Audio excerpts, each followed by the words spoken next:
आरो बेजों लोगोसे बिथांनो मान बावनाय बावबाय थानाय समावनो बिथांनि सुंद' जारिमिनखौ जोङो बयनिसिमबो सिगाङाव प्ले खालामनानै होगोन। नोंथांमोना खोनासंनानै मिथिना लानो हागोन।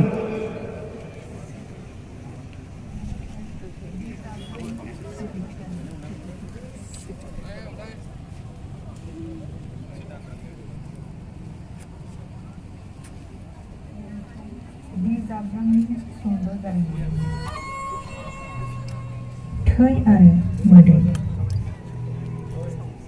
दिव्यजित दैमारि नखरनि आरो लोगोफोरनि थाखाय अननायजों भाइटि गाबज्रियोमोन।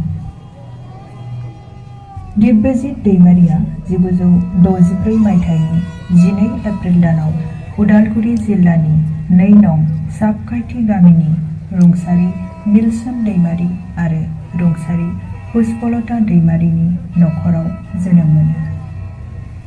दिव्यजित दैमारिहा 2 बिब', 1 बिदा आरो 1 बिनानाव दंमोन। भाइटिया नखरनि 4थि फिसा।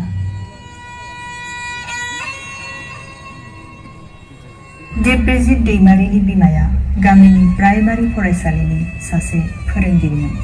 बियो बिमा फोरोंनाय फरायसालियावनो फरायनानै उनाव उदालगुरि हायार सेकेन्डारि स्कुलनिफ्राय 1982 मायथाइयाव HSLC आनजादखौ उथ्रियो।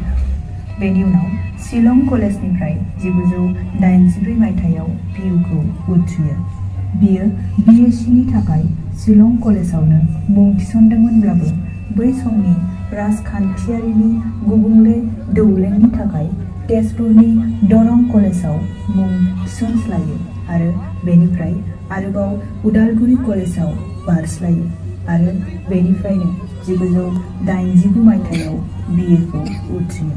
बियो BA फरायबाय थानाय समावनो बर्नगाव हाइ स्कुलाव सासे फोरोंगिरिबो जादोंमोन। दिव्यजित उन्दै समनिफ्रायनो जोबोर नायनो मोजां फुथिया बायदि अख्रा बिख्लो गोरा, जायनि थाखाय बिखौ सासे बिमाय सोमोन्दो जानाय त्रिपेन्द्र मेसा जाब्रां मुङै गाबज्रियोमोन। बियो दामनाय देनाय, गेलेनाय, नायबिजिरनाय आरो समाजारि बिथिङाव जोबोर गोसो गुदुंमोन। उन्दैनिफ्रायनो बियो बिफा निलसन दैमारिनि रमान स्क्रिप्टनि सोमावसारनायाव गोख्रों बाहागो लानायखौ नुबोबाय।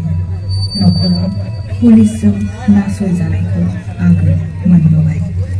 बेफोरनो जाब्रांखौ राजखान्थियारि सांग्रांथि आरो सुबुं अनसायनायनि हाबिलासफोरनि सोमावसारनायाव बिथा होबोयो।